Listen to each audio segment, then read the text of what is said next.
Coming up this week on the Course of Life podcast, golf headlines including Morikawa's ZOZO W and return to the winner's circle, the end of the LIV Golf season, and a shared private jet for the ages. Plus, I was tuned into the bull riding action with our friends at the Austin Gamblers out in Vegas, and some Halloween spooky movie content. This week's guest, a very special one, Sean McLaughlin. He's on The Bachelor in Paradise right now. Big-time golf guy, Swiftie, sports fan, and we have an interesting background with his content pass as well. Really cool conversation coming your way where he spills the tea on the upcoming and current seasons as well. And we're talking interesting Halloween snacks and dessert when we always end with food.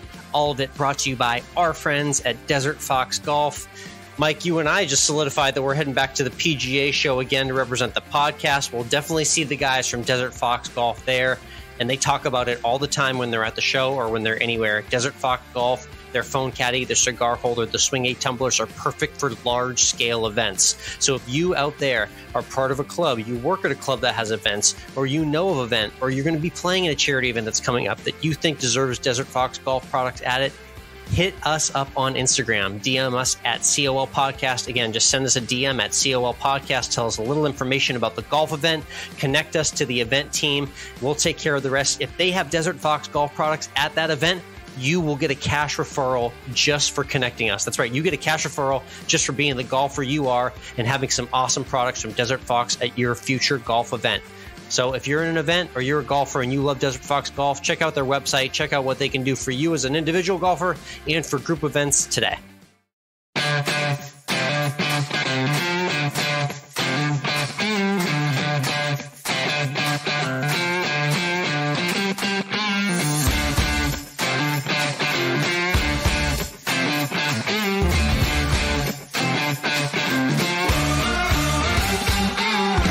Hello, interwebs, and welcome to Course of Life. We are proud to be presented by our friends at Desert Fox Golf and the Live Take app. I'm Michael, he's Alex. And Alex, for the first time since the Open Championship on 2021, and the first time since winning the DP World Tour that same year, Morikawa has finally won a golf event.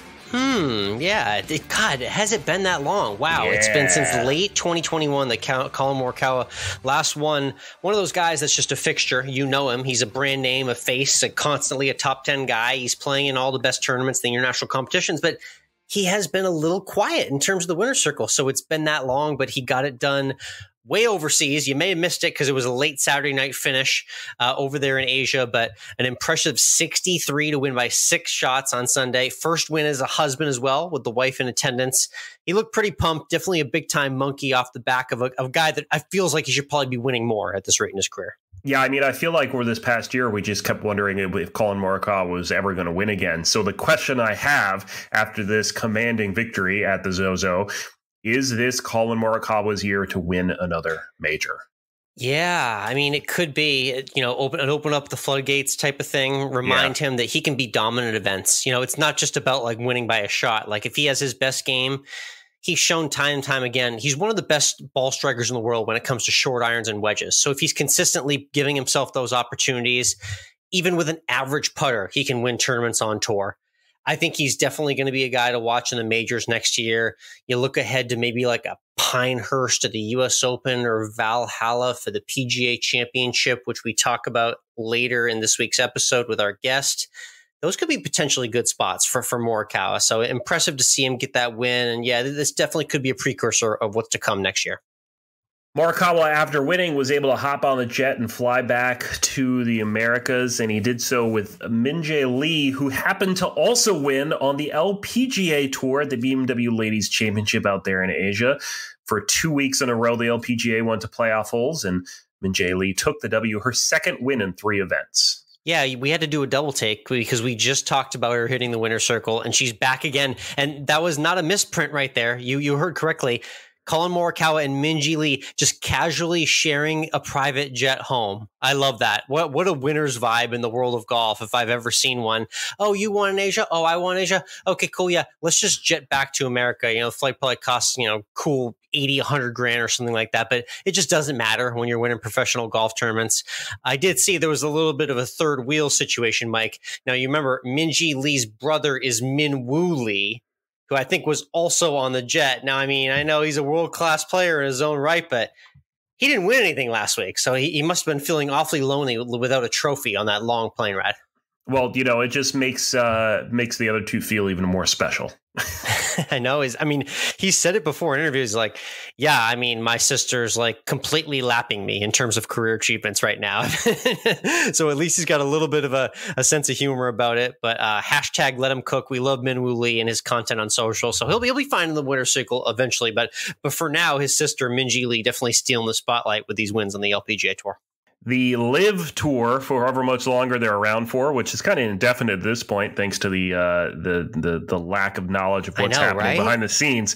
But they finished up their 2023 season. And did I see Talor Gooch given a ring like a proposal for marriage?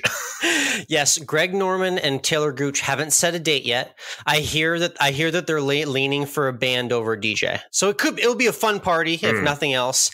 But yes, you did see that proposal. Greg Norman on one bended knee handing Talor Gooch his championship ring. So he did win the individual title.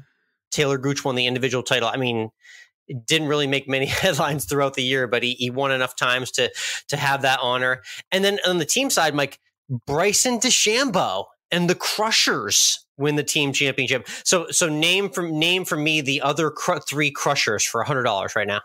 I knew that money was safe. Yeah, I knew that was a safe bet. I'm just more surprised that the four aces didn't win, right? Because I thought they were the dominant ones. They were. You're right. But the Crushers overtook them late in the season. It's Bryson DeChambeau, the captain. Charles Howell III. You know, he spent all those years on the PGA Tour, and he figured he'd clean up at LIV.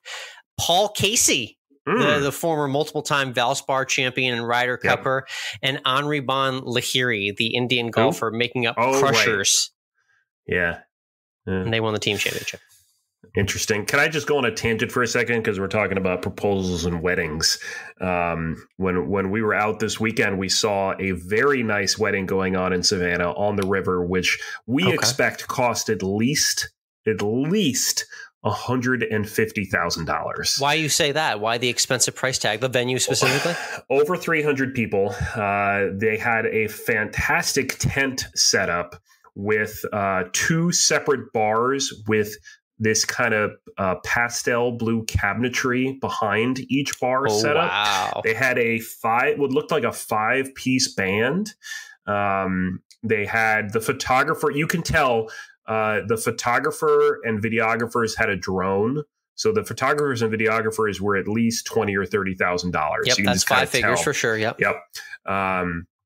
And just everyone was in tuxes. The men were all in black tuxes with bow ties, all of them. So they had very strict dress code. And I don't want to be mean, but the groom looked like old money. It just looked like old money. So our guests, we heard other people talking about it because we had dinner at a pizza bar right next to it, and they were like, "This is probably $100,000 wedding." They had been loading the tent in since Wednesday, and this was a Saturday night for the wedding. What a setup! Elaborate. And when we walked around, we were like, "Nah, this is $150." Too rich for our bill. That's a Saudi funded LIV Golf wedding right there. There's your full circle transition on that one. It could be. It could very well be, but you never know. Anyway, speaking of Savannah, you're going to be here. Yes. In we're recording here on a Monday. Like pretty much now. If everything goes according to plan, come Wednesday, you should be at the #1 airport in the country, Savannah Hilton Head International Airport. That's one of your favorite facts that you like to get out about Savannah, Georgia. You love that. It is. There you go.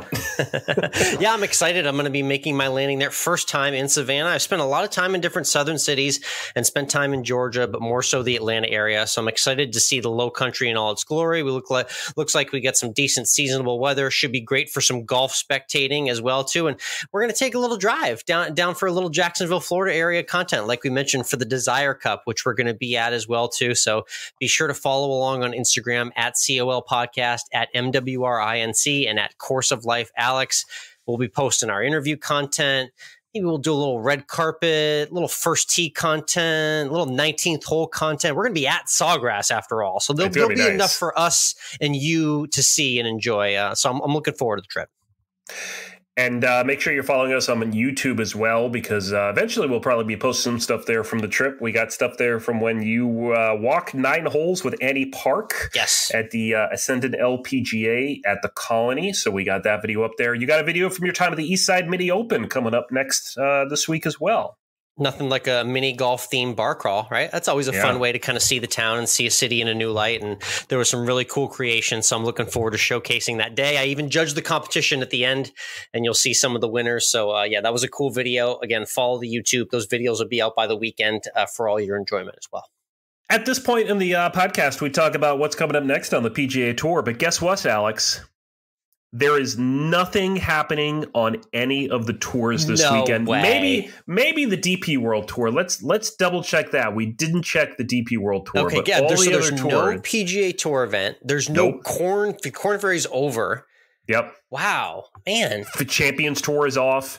LPGA I think is off as well.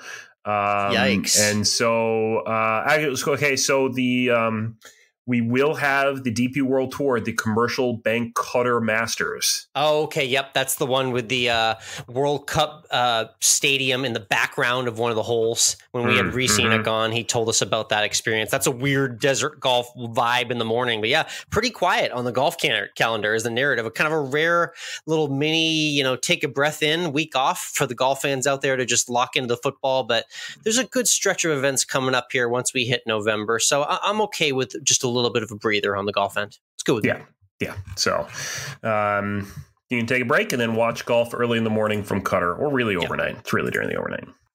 Let's switch over to Tuned In, where we share what we're tuning into outside of the world of sports. I watched 2 movies this weekend, Alex. One that I've seen many times before and one I have not. The first is in the Halloween spirit. We watched The Shining. Yes. One of Kubrick's best. And then asked all the questions as to why things happened the way they did. And was Kubrick really saying that he helped fake the moon landing when the kid is wearing the NASA shirt? Oh, boy. Deep conspiracies. Get your tinfoil hats out, people. And why is he in the photo from 1921 at the end? Why is he there? We'll never know. So The Shining, always fantastic. Fun. Always good. I like that. Red rum. That's all we can say about it, too.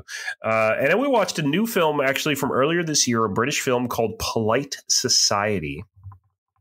And this one is about a young woman in an British Indian family, and wants to be a stunt woman in films. Oh, wow. Okay. And her sister is looking like she's going to get married off to someone after dropping out of art school.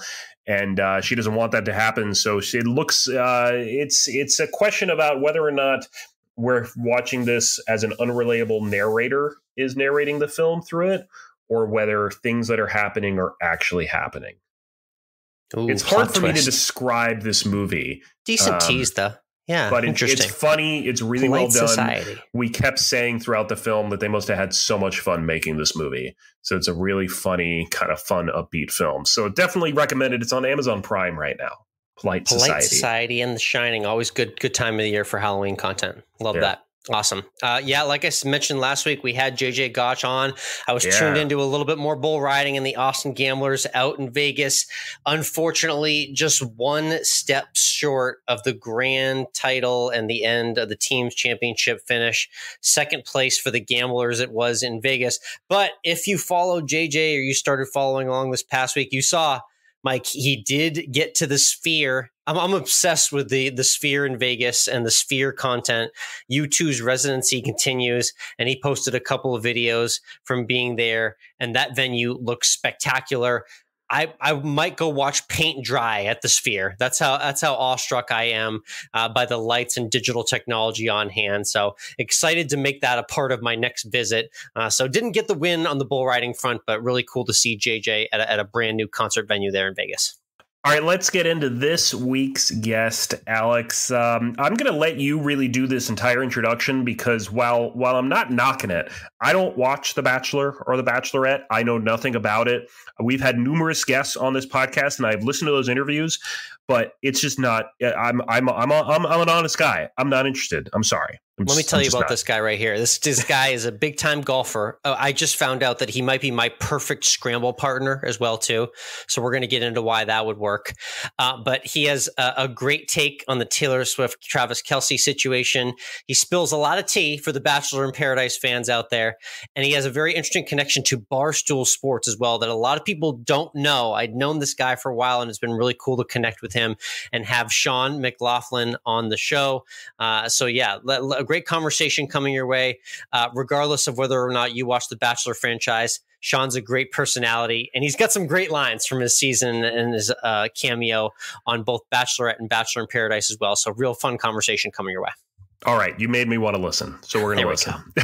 But first, let's talk about the Live Take app. This is where sports debates are solved once and for all. It's where Alex and I talk every week about a sport topic of our choice with a this or that mentality, and we let you decide what's right and what's wrong. Yeah. And typically, as this thing seems to be going right now, everybody in their right mind disagrees with me. They think I'm wrong, horrendous. I should sit down, shut up, and go away.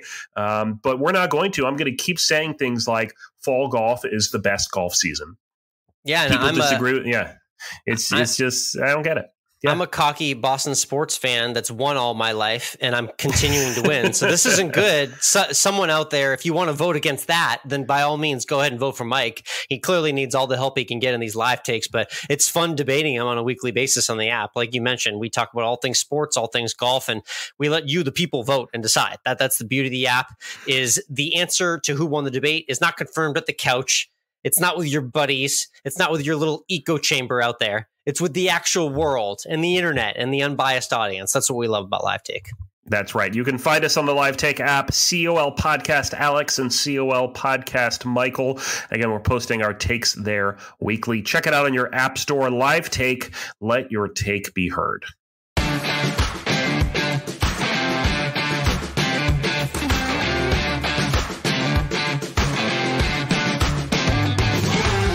All right, next up on the tee, great guest coming your way. He is the Ken doll doppelganger that's been on The Bachelorette. He's now on the season of Bachelor in Paradise. It's Sean McLaughlin joining us here on The Course of Life. Sean, how you doing today? I'm good. Thank you for having me. I'm excited to talk it up with you today. Definitely, yeah. I mean, before we get to all the tea on the beach, let's give some context to our audience. Sean, you're not only a big golfer, you're one of the few Bachelor Nation contestants I actually knew before the show aired.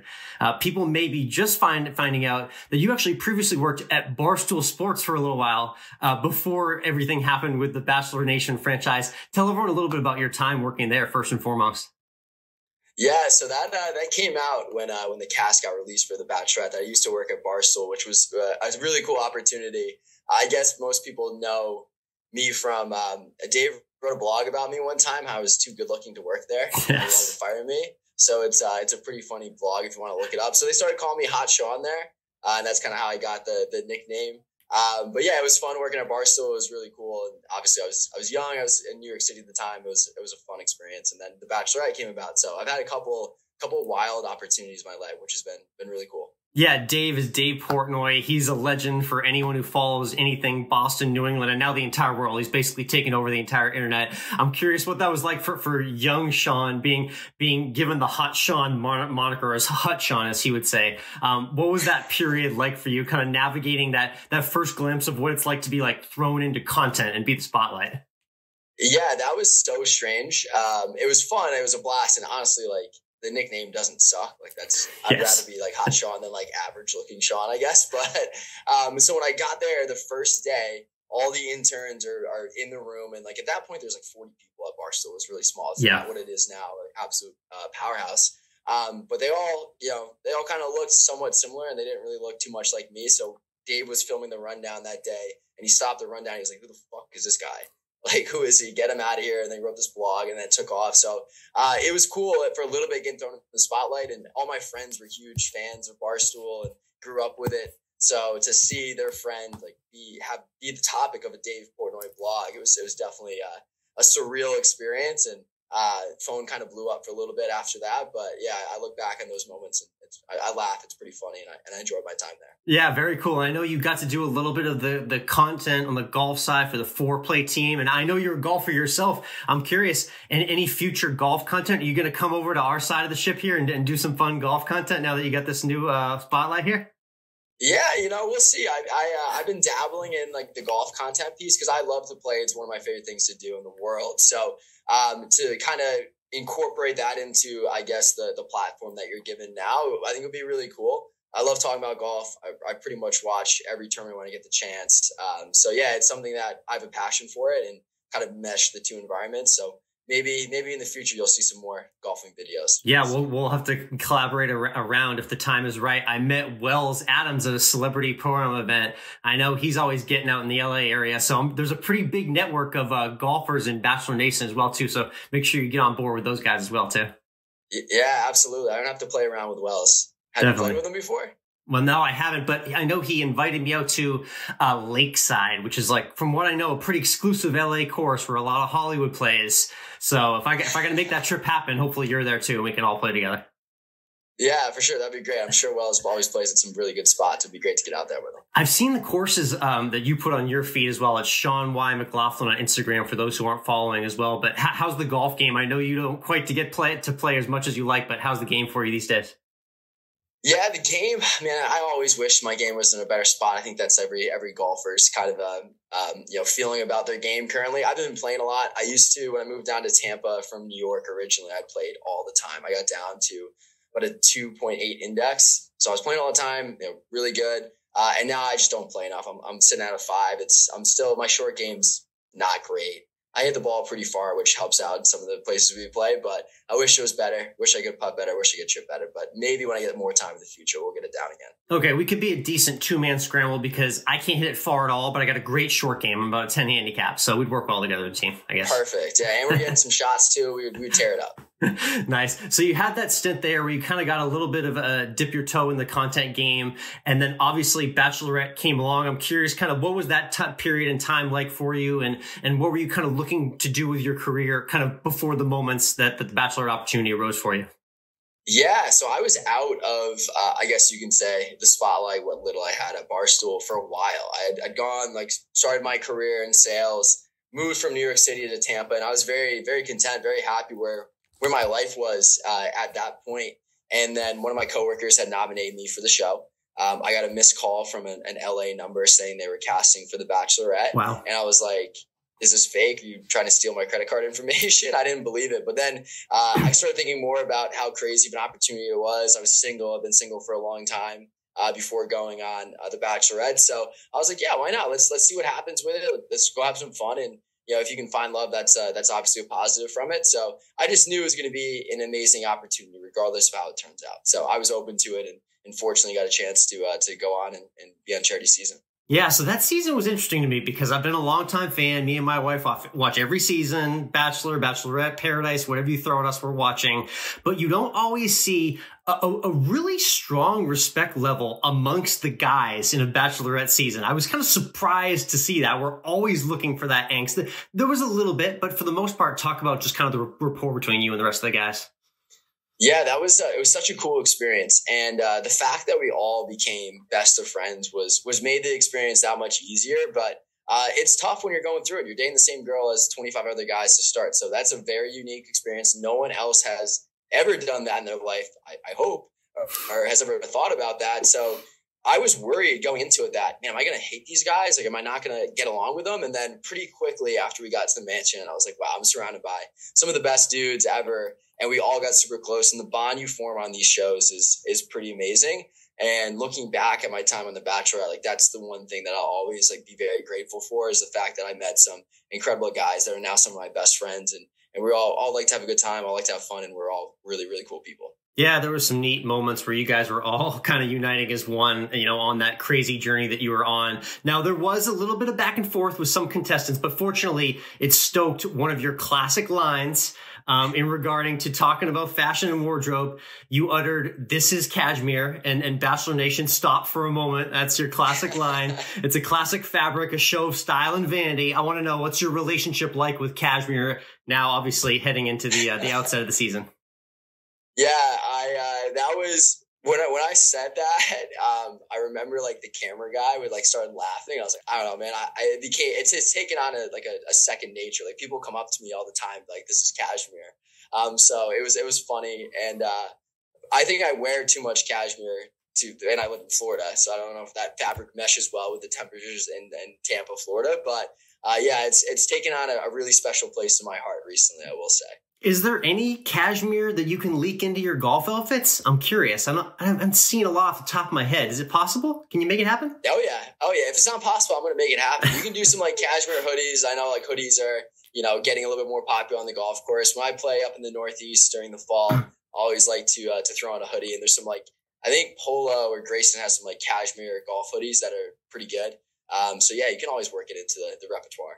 Definitely. One other real cool highlight from charity season we got to highlight is obviously you winning the Ken and Barbie themed competition on the series. I think it worked well with timing. It was like right in the middle of Barbie hysteria as well too. Definitely a huge W for you, but I'm curious what your thoughts were. You must have been kind of licking your chops when you heard that a Ken competition was coming your way, right?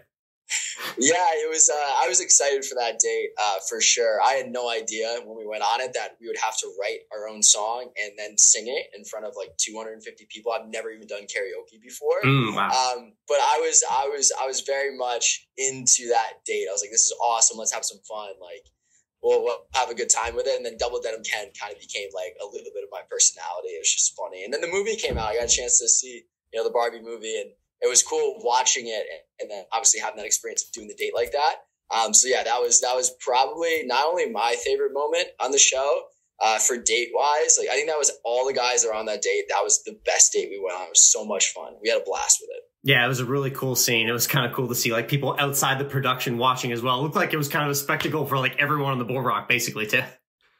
Yeah, it was. I mean, people were just walking. That was the first time we were kind of out in public, where we weren't really out as public as much at that point when we were filming. Yeah. So like to walk out of the hotel and then you have like 250 people that are Bachelor super fans, and they're like running up, they're saying, "Oh my God, like, we love you." That was like the first moment we're like, wow, this is pretty crazy. So yeah, we definitely enjoyed it. It was super fun.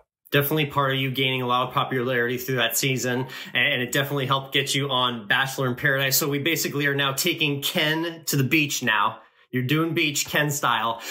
Were you ready for this dating? Were you ready for this dating whirlwind and everything that Paradise was about to bring, it being your first time?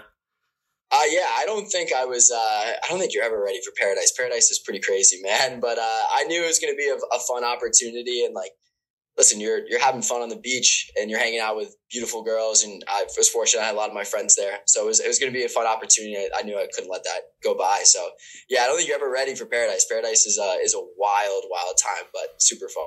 Indeed. All right, let's get to the tea spill. Let's do the firing squad of questions right now so we can get right into the nitty gritty that everyone wants to know. Obviously, you had some moments with Rachel Recchia, famous Bachelorette in her own right, on the beach.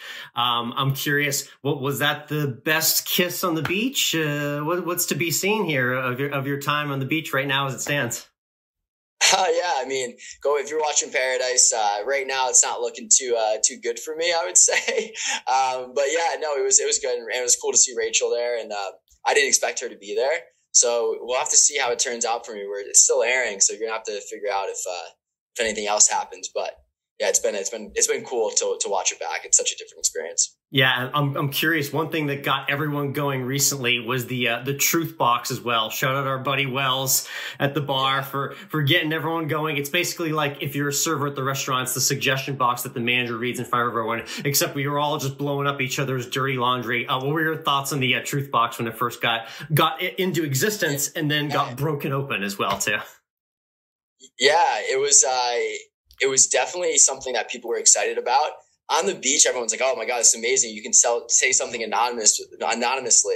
For me, I'm always pretty upfront and direct with people. Like if I had a problem with someone, I would let them know. Fortunately, I didn't really have any problems with anyone on the beach. Everyone's great, but everyone like took advantage of it, and they just went in, started dumping notes in there, whatever that was on their chest. So it became a very popular spot to be. Was putting some stuff in that truth box. Then we saw obviously how it turns out with Aaron S smashing that thing wide open and all the juicy tea coming out. So it definitely made for an interesting night there on the beach in Paradise. Can you confirm that did you write a note, or did you stay away from the note writing altogether? The only note that I wrote in that truth box was that Wells needs to stop pouring half shots of tequila. That was the only thing that I wrote.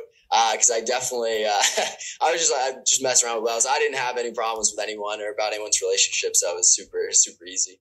Okay, let's get to that. That was a few questions ahead, but let's talk about Wells. Half shots, he needs to be pouring them a little bit more heavy. Outside the shots, what was the most popular drink that he was making at the bar, though? Yeah, I don't know if it depends on the night you're having. Shots weren't always the most popular because, you know, you're on television, you don't want to make a fool of yourself, so it's pretty controlled. But the most popular drink I think would be either a skinny margarita, but tequila sodas with lime is always a very popular favorite amongst the cast. However, there's a drink called the Paradise Special that Wells makes. It's got like cucumber, soda water, and a little bit of splash of pineapple and tequila, I believe. And that's, people really tended to like that as well. Okay, that might be new because the last time we talked, he was talking about his spicy margs and how they were too spicy for a lot of people to handle. So maybe he went back to the drawing board and added to the playbook. So that's good to hear. He's got the Paradise Special going now.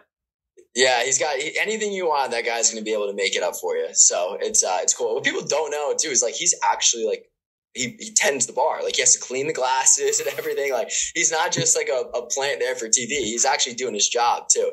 So yeah, it's fun. It's fun having him back there, and he's kind of become not only the bartender but basically like our personal therapist. Yeah. So anytime we're having problems, we're gonna go talk to Wells. He's been on that beach long enough, so he knows kind of how to navigate it the best way possible. Now, I'm curious. I've always heard this kind of like a little bit of an urban legend of Bachelor in Paradise. Is there some sort of like quota, or like are they marking the amounts of times you drink and when you do and don't? I've always heard there's some sort of hourly or something thing, but can you put that to rest? Is there something going on with the timing and alcohol consumption on the beach? Yeah, no, it's definitely controlled. They make sure Wells keeps track of everything, doesn't want to overserve people. So Smart.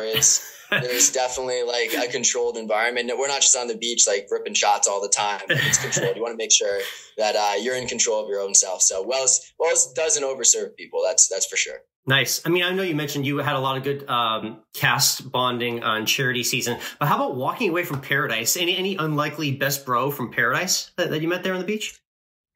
I think all the guys there, like Will from Michelle's season. You have Blake, who's been on like a million seasons, and then you have Tyler Norris and Avon that were there as well. Like they're now a part of the crew. They're great dudes. And one thing you'll find is when you go on these shows within the Bachelor franchise, they cast incredibly well. Like everyone they're casting is some of the most incredible people you've ever met. So that just rings true amongst the Bachelorette, the Bachelor, whatever they're going to do. So it was really cool to see some other people, some faces I hadn't met yet before. And that's one of the best parts about the Paradise is going to meet new people. Nice. Cool. Good to hear. Again, it's Sean McLaughlin joining us here from Bachelor in Paradise. Sean Y. McLaughlin on Instagram. Follow him on socials as well, too. And Bachelor in Paradise Thursday nights, 9/8 Central on ABC. Let's get to the show right in front of you. I want to get your curious thoughts on The Golden Bachelor. Have you seen any of this new series? And what are your thoughts on Gary's season so far?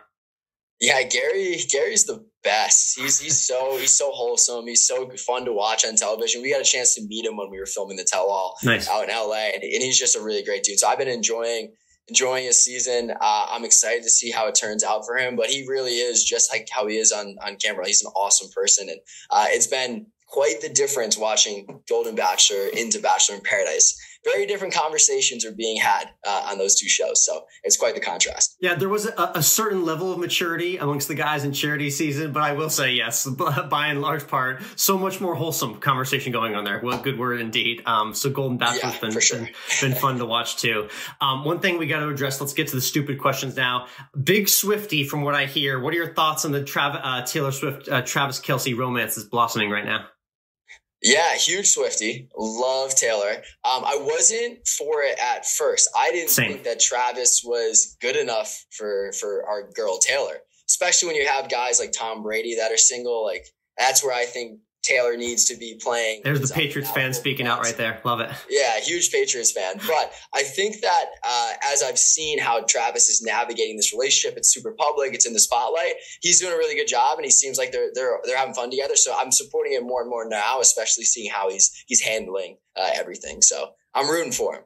And that's fair. You're allowed to hold both opinions. I have moved back on my stance on Travis Kelce over time. I think you and I might have a little of the thing with the Gronk Travis Kelce comparison. I always like to fight that battle for my guy, Rob Gronkowski. So I got a little bit of that simmering from back in the day, but I'm going to get over it with time, I think. That was my thing too, is like, I'm a Gronk guy. So most of the time you're either a Gronk guy or a Travis Kelce fan. So when I saw Travis was dating Taylor, I was like, no, I can't. No, I'm not for it, but I've changed my opinion on it so far. We're allowed to mold our opinion. Unfortunately, I'm seeing a little bit of flack on social media. People calling you out for being a fake Swiftie. Can you just set the record straight on that? Are you a real Taylor Swift fan? I'm a real Taylor Swift fan. That has been like the biggest thing watching it back, is like seeing, and like the show too, like they put like not a real Taylor Swift fan. And so like they're playing into it as well. But no, I've been a Swiftie for a long time now. I actually, when I got sent home from the Bachelorette, like 2 days later, I went to her Eras tour in Tampa. I think it was her second stop. So I've been in her camp for a while. Definitely not fake or trying to capitalize on the Taylor Swift fandom that's happening right now. I think her music's incredible, and she tells stories in every song. So I'm excited for 1989 to come out pretty shortly here in Taylor's version. So I'm going to try to hit the Eras tour again when she comes back to the States. I know, and got the way to get this movie in movie theaters too. Taylor Swift's the only person in America that could have us standing up and dancing in the movie theaters, right? She's unbelievable. Yeah, she is the biggest star on the planet, I would say. I don't think that's an exaggeration. Definitely. All right, let's get a couple of golf questions in. I'm curious, you mentioned the game is not quite where you want it. You're a bomber, not quite a short game specialist, but any aces, hole-in-ones, or unbelievable golf shots in your golf history that you want to share with us?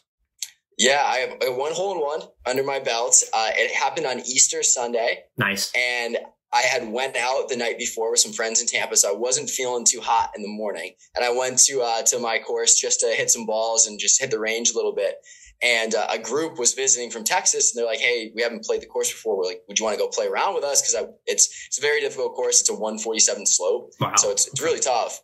And I was like, "Yeah, sure, whatever. I'll come out and play and have a good time." So I think it was 12 over on the front nine, and I was just like sweating out alcohol, not feeling good. And then caught a second win in the back nine, and came to a par three. It was like 195 yards, 6-iron, never left the stick.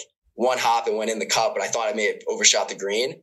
So that was my hole-in-one story. I didn't even know it was in until I got up there and it was in the cup. So that's a great one, because that personifies the, it just takes one shot to bring you back. You were hungover. You weren't playing well. You had all the reason to just pack it in and give up. And then that moment happens for you, right? 100%. And I was thinking it was 12 over on the front nine. I ended up shooting 3 under in the back. So it's like, that was one of those rounds where it's like, man, like if I just started off hot, maybe I wouldn't have had the hole-in-one, but maybe I would have had a good round. But yeah, I'll always think back to that feeling when you literally have a hole-in-one. It's been amazing. Very cool. How about like golf travel or tournaments or boys trips for you coming up? Are you able to get to tournaments? Have you been to a lot of professional tournaments? What does that maybe look for in a golf season? What do you try and get out to golf wise? Yeah, so I've been trying to play in as many tournaments as I can. It's been pretty crazy this year. Like typically I do play in the Barstool Classic. I played in the first time they had. I ended up qualifying for Liberty National. I try to play in a lot of my club's tournaments, their member guests, their club championship. And then I'm usually on a member guest tour in the fall back in upstate New York for a little bit. In terms of like going, I love to see the Valspar in Tampa. I try to go every year. Yes. I was filming the show when it was happening this past year, so I didn't get a chance to go. I think I'm taking a trip up to Bethpage for the Ryder Cup coming up in a couple of years too. So always trying to get out there and watch golf live. It's so amazing to see the professionals play the game, because it's next level. And I just became really appreciative of the sport.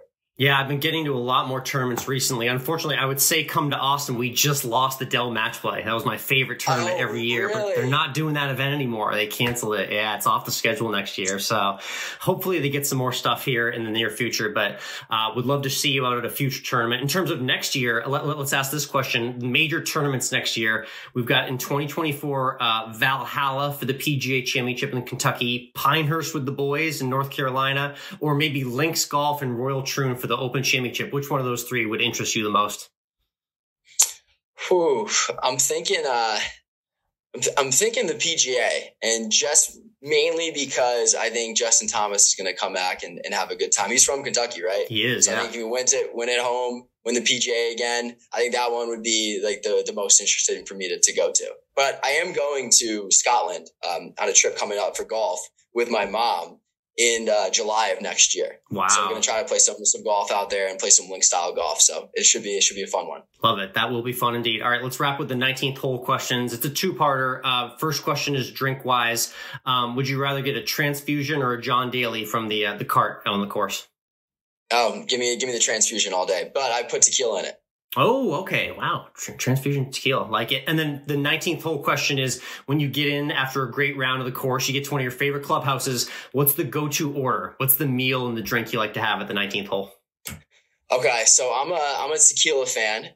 So I usually, when I'm back in the 19th hole, tequila sodas are great, but if we have really good tequila, I'll just drink it on the rocks. And then my club in New York that I was a member at had like the best turkey club sandwiches. So I love a good turkey club with some fries and drinking some tequila on the porch. And the best clubs are the ones that have the porch overlooking the 18th hole. So you can kind of watch your friends come in and heckle them a little bit if they're missing putts. Those are always my favorite experiences. Thank you for mentioning that. I've been asking this question for years, but that is a small, subtle part of the 19th hole that's very important, is the chirping your buddies after as well, too. Sean, thank you so much for hopping on the Course of Life. Really appreciate you taking the time. Again, it's Bachelor in Paradise, Thursday nights on ABC. And hit them straight when you get to play next time, and hopefully we'll get around in soon as well.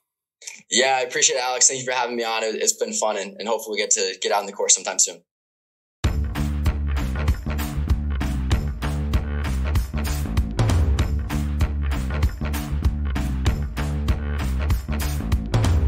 Course of Life podcast is brought to you by Zencastr. Zencastr is what we use every week to record this podcast. It's super easy. We've been using it forever, and we love it. It just does everything we expect it to do. It does more than we even use it for. We have radio faces, and that's why we don't do video for these podcasts, because we prefer for you to just hear our sultry tones. So it's super easy to record a podcast with Zencastr no matter how you're doing it. You log in with your browser and you start recording a high-quality podcast right away. You record studio-quality sound and up to even 4K video with your guests. You can feel a sense of zen, knowing Zencastr's multi-layered backups ensure you always have recordings in the highest quality, even if the connection is unstable. You also sound your best. Have you ever wondered what you sound like? Zencastr's post-production process makes you sound buttery smooth. It automatically removes those ums and ahs in your recording. It removes those awkward pauses in conversation, too. You set the right podcast loudness and levels while reducing background noise with the click of a button. So head on over to zencastr.com/pricing and use our code Course of Life to get 30% off your first month of Zencastr on any paid plan.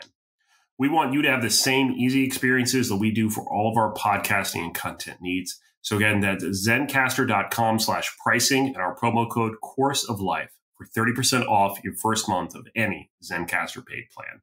Zencastr, it's time to share your story.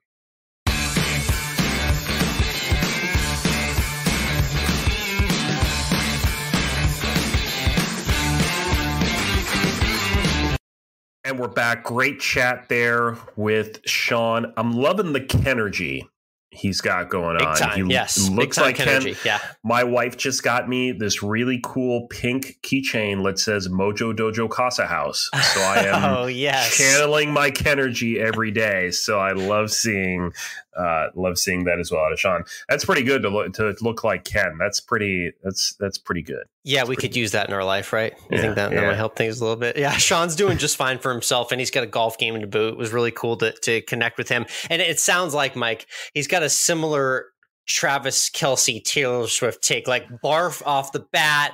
I'm starting to warm up to it as the days go by. I'm still a little uncertain of the whole thing. You know, it's I still don't know if I really care. I think you got to let them have their space, but the Swifties are all in on the NFL, and I guess that's okay right now. Here, I'll cause some controversy for clicks right here. Swifties. Here's one thing I didn't like about Taylor Swift. Okay, I didn't like the coordinated celebration dance with Brittany Mahomes, including the spin move and the high fives. Like, listen, you can celebrate the touchdown just like any other fan does. We don't need the 17-step coordinated dance with Brittany Mahomes. Love you, Taylor. Mean it. That's my Taylor Swift nitpick of the week. I'm sure she'll be back again next week doing something else that irks me, despite her being the queen of everything in this world. So that's your Taylor Swift weekly update from me. Now that we lost half of our listeners because they were big Taylor Swift fans, and we just dumped on Taylor, and we've been canceled. If you are still listening, make sure you punch that subscribe button, leave us a rating. You hate us now, so leave us just 1 star. That's fine. Exactly, I don't care. I will take the hate love all day, every day. We're on Instagram and Threads, COL Podcast, Course of Life, Alex, and MWRINC. We're on Twitter /X, Course of Life 1 and MWRINC. Of course, we're on YouTube, Course of Life Podcast, Spotify, Apple, iHeartRadio, all those places. Check out Always End With Food on Instagram as well. You'll see pictures of food that'll make you think, wow, I'm hungry. And then you can go into your pantry and get, just like hot and spicy Cheez-Its and be mildly satisfied. Oh, great suggestion. Yeah. But there are good, you'll be satisfied, but not in the way you wanted to be satisfied. Right. I do want to touch again, Travis Kelce. Let's talk about the NFL. We're going to mix things up. Let's talk about the NFL first. Travis Kelce plays better with Taylor Swift than he does without. Did you notice this? Yeah, the stat is pretty daunting for yards per game with Taylor Swift in attendance versus not. I mean, listen, I'm a stats guy. I'm a sample size guy. I don't care how small it is. If you can show me that he is unequivocally better with her in attendance, I am left impressed. So if you're a Chiefs fan, you should be all in on this relationship right now. Yeah, I mean, even Andy Reid gave the sign off in the press conference after the game yesterday. That's when you know it's real. The coach is like, yeah, she can come all she wants. Well, so there you go. It's all downhill from here. I mean, she could be head of the Super Bowl in Vegas in no time. We'll see. We'll see indeed. Let's talk about our favorite teams in the NFL, the Giants and the Patriots, because this is a very rare week, which I don't think we will ever get to have again this season. Both of our teams won their games this weekend. Wow. Yeah, this might not happen many more times this season. Just as we throw the season away, talk tanking, talk draft board, talk firing everybody, we come with an inspired performance. That's the way the NFL works. And now I'm truly learning what it's like to be one of these back in the pile teams, because this is why you guys keep hanging on to your mediocre teams. I'm now understanding it is you get bad. And just when I'm about to jump off, you get a winning performance like that keeps me roped in for a few more weeks. I'm starting to understand how this dangling of the carrot works when you're a mediocre football team fan. I'm learning day by day, though. Yeah, and what's really funny is the Giants are having, I feel like, maybe a minor New England Patriots from last season, I feel like, when you were in Zappy fever, right? Yeah, so now I'm on Tyree Taylor. I don't even know his name. Tyrod Taylor. I don't know. There's not a catchy sickness that rhymes with T, though. Hold on. No, Zappy fever. No. I'll have to think about that one, but regardless, yes, you do have a little bit of a quarterback controversy there, because I know Daniel Jones was extended, but I also know that the Giants are willing to just go with what's hot. They've done that in the past. At this point, So they could. But the problem is, we just put how much money? How much money did you just put on Daniel Jones for 4 years? 90-something million, whatever. It's all. Yeah, it's all let's go ahead and bench him and put the backup in there instead. Yeah, that'll be great. Good times in New York, yeah. So that's the NFL. Your Pats won as well. So does that mean that Bill Belichick isn't going to get fired? We have the best record in the AFC East. How about that? How about that for a little time capsule? We're 2-1 in the AFC East. Both wins all year, but against divisional opponents. So yes, Bill Belichick not only kept his job, we actually just found out over the weekend that the Patriots quietly extended his contract this past offseason before all this crap went down. So Bill's definitely around for the Did his contract get extended and then he just phoned it in because he was like, I'm good for the rest of the year? Just like the rest of the world, right? Bill Belichick, just like us when it all comes down to it. Yeah, that was some interesting news to hear. But like you said, we both win. Let's celebrate in the moment, at least. Yeah, we can celebrate the NFL because on the college football side of the ball, you again had a horrendous week in your picks. 4-8 overall. Alex, I'm gonna put out a warning for everyone to maybe not put money on your picks. Yeah, I am below 50% right now. I'm teetering near 50%, but it's not pretty. I'm making up for it by winning my X picks on Tuesday and Wednesday night football games that nobody watches. I seem to be more successful with those than the actual Saturday plays. But yeah, last weekend, a bit of a disaster. This weekend, interesting slate of games to try and bounce back. There's some good matchups. The one that you and I are going to be following, though, because we're going to be right at the center of it, is Florida and Georgia. Georgia, number one again, back-to-back champion, undefeated. The theme of the whole Desire Cup event we're going to be at is Florida versus Georgia. Florida's about a 2-touchdown underdog, though. So, oh boy, these Gators are going to be pretty optimistic that we meet this week to say that they could beat the Bulldogs straight up in Jacksonville this Saturday. Two-time defending champion, Georgia Bulldogs. Yeah. What has Florida done recently? Not to knock on Florida, but what have they done recently? Yeah, no. I mean, they lost Anthony Richardson, so it's Graham Mertz at quarterback, the Wisconsin transfer. They've been serviceable, mediocre to serviceable. They're 5-2 this year, just kind of waffling. I mean, they still have got quite a path, but it starts with them doing the unthinkable and winning this rivalry matchup in Jacksonville. I'm excited to cover it all, and we'll be meeting some cool alumni from Florida and Georgia. So again, tune into our socials and follow along for all that content this week. The NBA season also is finally back in action, so that'll be going for the next 11 months, right? That's right. Yep. I've got a new feature on runyourpool.com, my weekly trending report. Real simple, just going through, 3 up, 3 down, who's hot, who's not. If you're picking your teams this week, new tiered format on Run Your Pool is really cool to pick those weekly fantasy teams. And yeah, Celtics, Knicks, get it going. There'll be a couple games on while I'm with you in Georgia and Florida this week. Celtics made some moves in the offseason. We'll see if they can get over the hump and get back to the finals. That's my narrative this season. I got to really latch on to the Celtics now that the Patriots aren't a guaranteed win every Sunday. So I'm going to be a 30% heavier NBA fan than I was last year. What about the Bruins? They're good this year already. They are. They're a wagon, but they let me down big time last year, losing in the first round of the playoffs. it's true. That was Cardinal horrible. Sin material. So they're on a bit of a probation year. I'll get re-excited for them if they can get out of the first round of the playoffs next spring. All right, let's #AlwaysEndWithFood. Yep. Food segment to end every Course of Life podcast.